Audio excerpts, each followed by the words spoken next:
Sir, you have talked about your ambitions of turning Delhi into a global aviation hub. So, would you like to take us through uh, how do you plan to do that in terms of scale, in terms of traffic, and do we even have what it takes to be a global hub? Okay. So first of all, yes, we have what it takes to become a global hub because we have passengers. And we have been feeding these passengers to nearby hubs. So this is the time when possibly you need to recapture the passengers which you have lost to the other hubs. The reason why we lost it to the other hubs is because we didn't have a strong airlines with ambitions for long haul. Because when I'm talking about hubs, there can be long haul hubs, there can be short haul hubs. So Delhi, primarily we are talking about connecting to Europe, North America, Australia. So that kind of hub that we want to create. And we never had the equipment with the airlines to actually cater to those markets. Okay. So the biggest opportunity that Delhi or any Indian airport has is the number of Indian passengers going abroad. Because if I just give you some basic data, Indians going to North America, there are only 11% to 12% of the people who go by direct flight.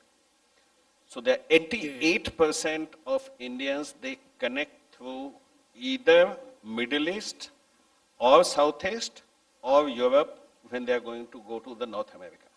So that business is going there. So that business is going there. That business is being taken by the airlines which are not India-based airlines. So that is something which is a huge business opportunity for Air India, Indigos of the world, which they should ideally reclaim. Okay. And connected to that, so I'll ask Kapil Kaul, do you agree with this vision? Well, good evening, everyone. If you look at compared to Delhi or Delhi compared to Dubai, in terms of geographic location, Delhi is better suited. Right. The second big advantage for Delhi is that it has a tremendous homegrown market. It's not looking for a market from 100 countries concentrating in one hub and moving them, which Emirates or Dubai has done exceedingly well. It's a global case study. So we have a great location. We have a market which, honestly speaking, will grow for decades. What, as Mr. Jaipuriar said, that we had a problem that we never had a home-based carrier. Air India under government ownership couldn't take off in spite of the fleet. Jet promised a lot, but because of financial situation, in spite of a great airline, great product, couldn't really do it forward. Now we have a unique opportunity of location advantage, airport having the capacity. I think they could go from current at about 50, 60 million more. And the third is that between Air India and Indigo, I think we could be looking at approximately 150 more planes, wide bodies, added over the next 10 years. So everything is there. Now what is required, which is very important, that who is going to be responsible for this hub development? It cannot be just Delhi. Delhi will do everything possible. But how do you is it easier for them to make it into a hub? Number one, I think when they build an infrastructure which is required to generate a world-class transfer capability, you'll have to look at revenue share, whether that revenue share that they pay, is it worthwhile at the end, or does it make economic sense? I'm sure Mr. Jaipuriar would talk about it later. So who's going to be, if the government of India says hub is a national interest, then I think you should look at saying that what are the benefits we could give it to Delhi Airport. Because giving a benefit to Delhi Airport is giving benefit to Delhi economy as well as the whole country. Second more important, which is a dial issue, is to say that, listen, I have 60 million more capacity. How am I going to make sure that I keep it more for long and ultra long haul? Because domestic is swinging so much. So they have to be judicious in that 60 million and say, I want to do more long haul. I want to do more ultra long haul. Between Indigo and Air India, we'll make two distinct kind of hubs, which will be complementary to each other. But I may not just overwhelm myself with domestic too much and less of international. And third, which is more to do with the federal government here, Delhi government, how do we make it accessible, particularly to passengers to access the airport, the access infrastructure? How do we think about 130 million peak airport? Right. What kind of an access infrastructure we need? Because I think that choke is going to be at some point of time being very Do challenging. you mean connectivity or do you mean Connectivity, access infrastructure, Okay. which is my assessment issue. So basically, DIAL will do its job. Right. They will be judicious in terms of ensuring that if I long and ultra long is going to be my bread and butter going forward, they will keep more for that. Be judicious in terms of domestic. Right. Government is to say if I have a 40% plus revenue share, and they have to build a world-class transfer capability, and I must concentrate on direct and indirect. How do I get benefit to DIAL in terms of making sure it's ultimately viable for them to invest? And the Delhi government should say, and I've said this during our last conversation, if you have to support DIAL, you're supporting a national cause. Right. Because hubs create tremendous direct, indirect, and catalytic wealth impact because of direct, indirect, catalytic, and induced impact. Yeah. So what do I do to assist them? And we must shun this thing that it's a private sector, so I can't sell them. So I think a mindset change, culture change. And lastly, I would say, we'd also think that how many hubs do you want? Okay.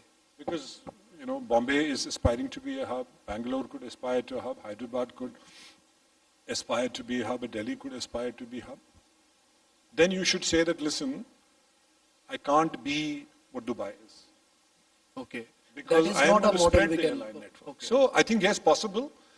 We have every ingredient to make sure that DIAL becomes a world-class hub. And the last thing I'll say, it's very important for policymakers, which I said again last year, that how do we bring a level playing field between now the new airport that's coming and the DIAL airport? The tariff challenges between two airports is a separate subject. But in terms of, let's say, the VAT on ATF, which is almost chalk and cheese difference. Yeah. So within NCR, we'll be the only country in the world, only state in the world, only aviation market in the world, where 50 kilometers from the current airport, the VAT on tax is almost negligible. Yeah. And here I'm paying closer to 30. Yeah. So once we look at it all together, policymakers given attention, I think everything is possible. Right. Mr. Jaipuri, I wanted to bring you in to address something that is the top of mind for a lot of us. And this concerns aviation safety. And we have seen a spate of events which has brought this to the limelight. And people talk about long delays in the investigation, no proper action taken on reports that are submitted, etc., etc. So, looking at from DIAL's perspective, how do you see how this issue can be addressed, in a manner which is really satisfactory? And I think, Mr. Kaul, you should also weigh in on this issue. Okay, I will comment from the airport point of view, because I think DGCA is already looking into how to improve the safety standards and safety oversight as far as airlines operations are concerned. We are very conscious of the fact that with increasing traffic, we need to possibly go to the next level of safety awareness. So in fact, we have just in January launched a program where we are using an external agency who is working with all our stakeholders to build a safety culture. Because that is something unless everybody is aware that what is a safe act and what is an unsafe act, it doesn't build in, because you cannot have only regulations actually ensuring safety. Second thing, in terms of even upgrading the equipments or optimizing the equipments, because if I look at Delhi airport now, we have got close to about 1,500 movements in a day. Now we have X number of equipments which have got multiple types of equipment, so they typically need to move from one stand to another stand. We are planning to go to 2,200 plus movements, so that is about 50% jump. If the overall number of equipment jump by 50%, then I will have no place for aircraft to move around, and that is where the accidents typically happen, where you have got incursions at various levels. So that is something that we are working with stakeholders to optimize. We have come out with some solutions in terms of possibly some of the equipment should be stationed at the stand itself. And we have got a very interesting use case in terms of Hong Kong, because Hong Kong has been able to do that, where basically all the equipments that ground handlers use are owned by the airport, and all the slow-moving equipments are positioned at the stand. So there is not much movement of equipments, which basically reduces that much of chance of any type of a accident on the air side. So we have started work on that direction. We have already done a study. And typically what our study says is that by pooling the equipment, that is one set of equipments being used by multiple ground handlers, can reduce my current total equipments by 30%, which is a lot, because that 30%, basically 30% vehicles are off-road, then you can understand the improvement. Second thing is that we are also working with our ground handlers in terms of the stronger oversight in terms of their safe behavior. In fact, we already have got some penal provisions and other things, but penal provisions typically don't work. So that is where you need to train them, you need to retrain them, and you need to get them to believe that they are the ones who can actually make a difference. So these are some of the things that we have. So as we were speaking over coffee, air safety is a national issue now. Frankly, we cannot just brush it under the carpet, move from one accident to the other accident. If we have to grow and grow safely, we have to totally recast air safety system in India. We cannot be saying after every accident that, listen, it's bad, we feel bad for X, we feel bad for Y, we'll do this, we'll do that, and next 2 weeks there is another accident. So if we are serious about the growth in aviation, we'll have to primarily say, bring a white paper, very transparently, must emphasize and reiterate all the fault lines that are existing in the system. Because commercial you can dispute. You can have an argument between on bilaterals, opening, extra. But on air safety, you have to bring a white paper. Where are we right now? How, if we have to do zero risk-based framework, how far are we from as of now? In terms of people, systems, processes, use of technology, surveillance capability, and quality of that surveillance capability. Because one is that you are doing surveillance, but the second is whether that quality of that surveillance is in line with what you want. So I think that needs to be seen as of, are we prepared for the current set of traffic? We're doing 3,200 departures domestic, 650 odd international, and non-scheduled aircraft movement, so a lot. Are we prepared for that right now? Then we have to say, as Mr. Jaipuriar said, that he's moving from 1,500 to 2,200 flights a day. We are going to be moving from current traffic to 2x the traffic in 5 to 7 years. Then we have to look, what do we need to do to grow to that level? And believe me, I want to reiterate, and these days, to everybody I meet, like I met you and I said, rest we can discuss airports, hubs, airlines, etc. You must prioritize air safety regime in this country. It's time where we call for facts on table. We ensure that air safety regime is discussed in a very transparent and open manner. Facts are placed on table, and an action plan for renewal to the level that we require is started with sense of urgency. Let me say this to you also, that even if we decide to do it, everything that we need to do, it takes 3 to 5 years. You cannot get an airworthiness inspector or an air safety inspector produced overnight. It's not a ground handling staff. So it will take a long time, and then we are adding eVTOLs. You will see more corporate aviation into the picture. Helicopter will go through a recast. We've just had a change on fractional ownership. You will see more corporate jets being bought. And we haven't started on the general aviation side as yet. Then there'll be eVTOL, extra. So I can once again say, if we are serious about aviation growth, if we are serious about national integrity as far as aviation is concerned, air safety must be placed on everybody's door. Look at what happened the other day. 7 people in an air ambulance. I don't know how they got the money. They take people from one end to save their loved ones, and all the 7 die. If that doesn't wake us up, then I don't know what will wake us up. So again, through this medium, it may not be convenient. We have a great DG currently, very open for change, but it needs not only, as Mr. Jaipuriar was saying, culture change, it needs a thorough systemic change.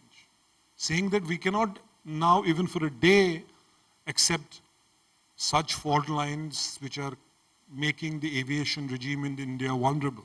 So I think we must start today. From safety, I want to discuss security. We as a nation seem to be obsessed with security, especially airport security, right? So when we talk about internationalizing the asset in line with how we see global hubs operate, do you think our obsession with security will come in the way? I mean, why can't we just have a system where, I enter the airport with DG Yatra, and till the gate I don't have to show my, passport, something like that. Or somebody coming from somewhere, right?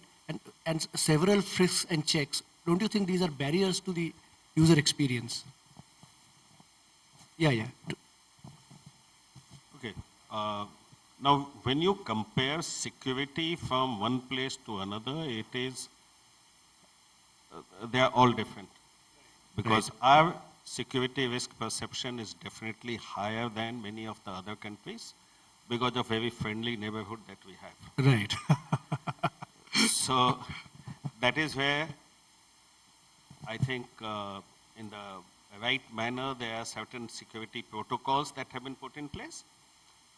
Is there opportunity to actually make passenger convenience better without compromising on security? Yes. Okay. That is something that we are already working with the Ministry of Civil Aviation as well as Bureau of Civil Aviation Security. Okay. So for example, we have put a proposal that in case you have got a domestic transfer, so like Europe has implemented one-stop security, can we look at that? Because that other airport is also managed by CISF. The person has been actually cleared for security. And if he is coming here, why do you need to do another security? Yeah, exactly. Similarly, even in international, can we do that? There are certain nuances that are being worked upon. But yes, this is something that already the security regulators are quite open about discussing. And they are working on that, how do we make it happen?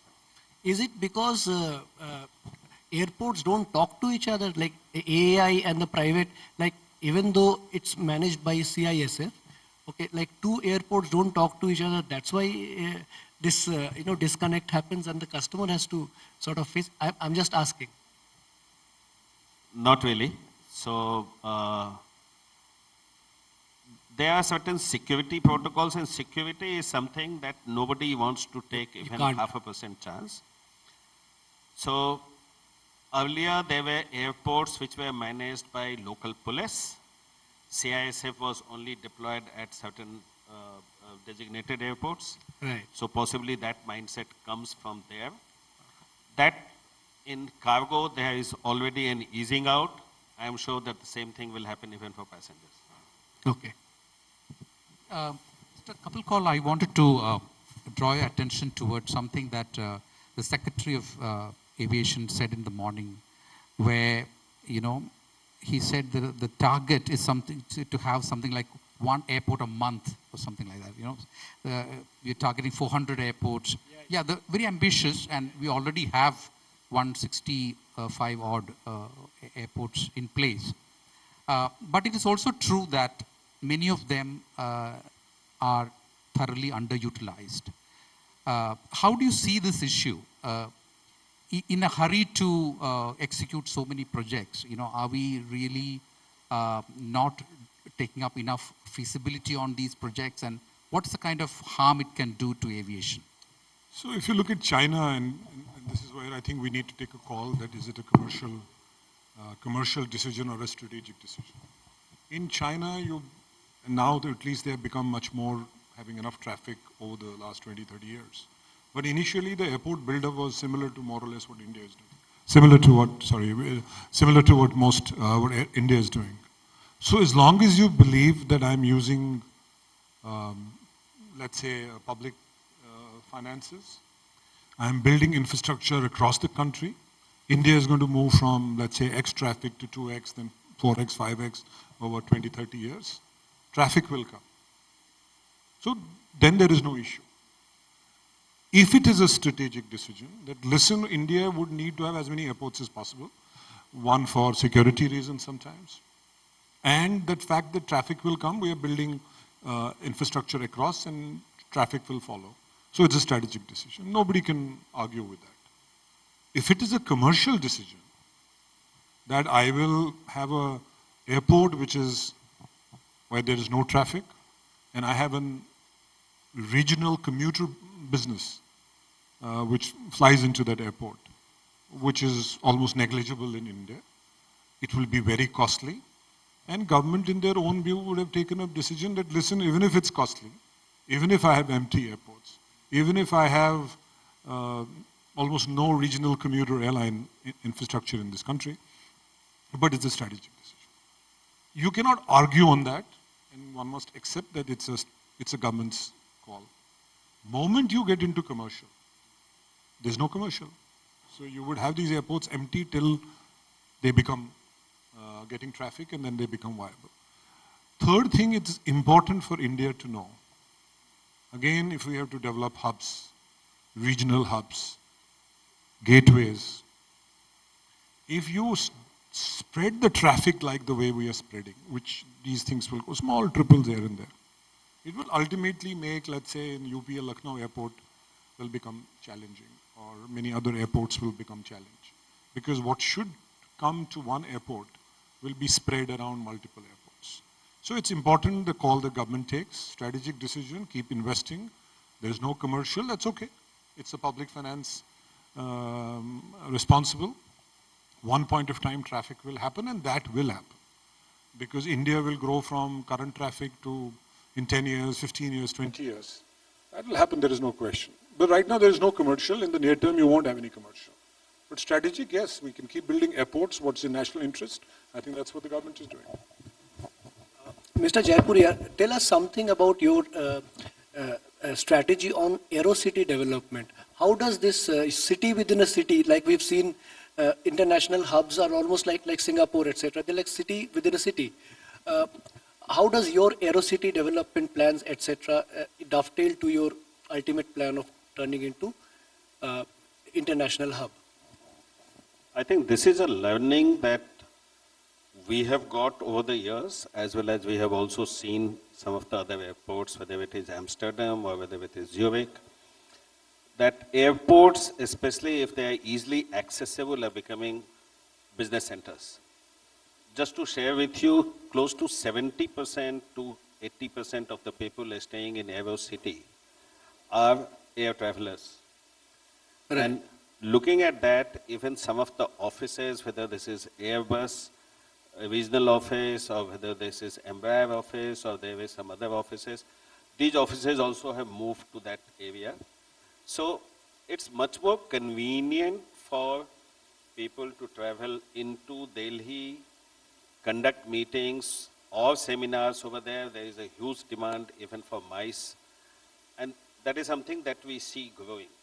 And that is one of the reasons why we have actually, today the occupancy of AeroCity hotels are at all points of time 85 to 90%. And at the highest average daily rate. And this is season agnostic. This is season agnostic because this is something mostly used by business travelers or families who just want to spend 2-3 days in Delhi and then move on to other locations. So I see that as a very critical part of the overall hub creation because hub, you will have people. I have had meetings at Amsterdam airport, just moving out of the airport, going to a meeting and then taking another flight and going to another place in Europe. Right. So that is something which is going to be the norm if you are becoming a global connector. So that is where it plays the role. Right. Okay, I think we have reached the end of the discussion.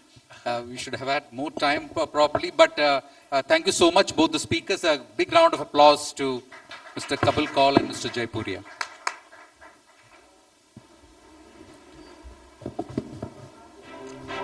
Thank you, gentlemen. May I now request India Today's Managing Editor, Sahaya Ranjit, to hand over token of appreciation to other esteemed panelists.